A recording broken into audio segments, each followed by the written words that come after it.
Nevada law. Handicapped parking rules you need to know. Handicapped parking spaces aren't just a convenience. They're a vital necessity for people living with disabilities. Nevada law takes misuse seriously. And here's what you need to know to stay informed and legal. Don't park without proper authorization. You may not park in a handicapped space unless your vehicle displays valid disabled plates or placards issued by a government agency. This includes Nevada-issued plates and placards, out-of-state or international valid placards. Never use someone else's placard or plates. They are non-transferable and only valid for the person they were issued to. Fines and citations.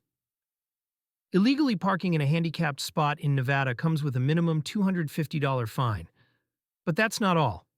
If you misuse someone else's disabled placard, they can be cited too for improper use. The DMV also issues authorization letters that must be carried in the vehicle or by the individual using a placard. These help verify rightful use. Understanding accessible parking types.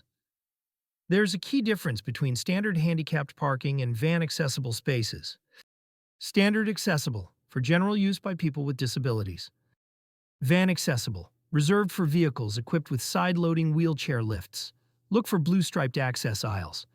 These designate space for ramps. Only vehicles with proper placards, plates, and equipped with a ramp may use these. Not all disabilities are visible. Some drivers may appear able-bodied but have hidden disabilities, like chronic pain, heart conditions, or recovery from surgery. Never assume someone is abusing the system based on appearances. Handicapped parking laws exist to protect access for those who truly need it. Respect the rules, and never assume someone's situation. Misuse can lead to hefty fines, and more importantly, deny someone their legal right to access.